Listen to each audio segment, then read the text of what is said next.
The ones that every time we want to raise national issues which are very important, they always try to reduce it into a personality contest. And I'm just happy that Kenyans, we are heading to a situation where we are going to define what leadership is in the years to come.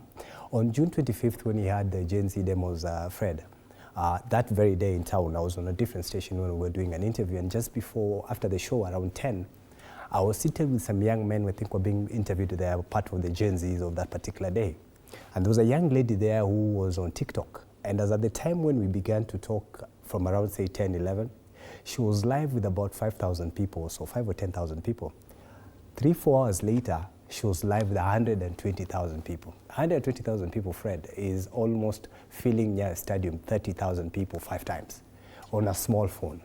That means with 100 shillings of data, she's able to do what you call civic education with almost 3-5 stadiums, which would cost you almost 100 million if you had to physically assemble 120,000 people. We're living in different times, and those who want to equate public discourse into a personality contest, so that if Ngaira says what is clearly out there for people to see, that there's an outpatient crisis in hospitals, and that there are people who are going to hospitals and can no longer get what used to be the NHIF services, is not a contest between Ngaira and William Ruto.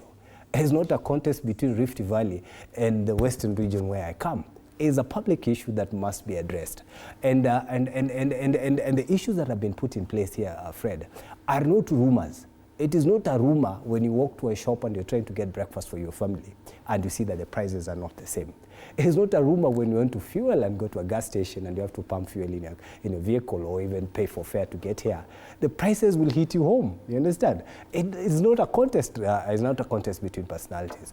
I truly believe that where we are now as a people, particularly the Kenyan people, we are slightly more educated and more informed, and we are living at a path where, as voters and as Kenyans, we are going to reach a level where we are going to understand what is called the opportunity cost of choosing leaders, which has been the challenge. Every time we go to elections, sometimes has been, Fred, that it's a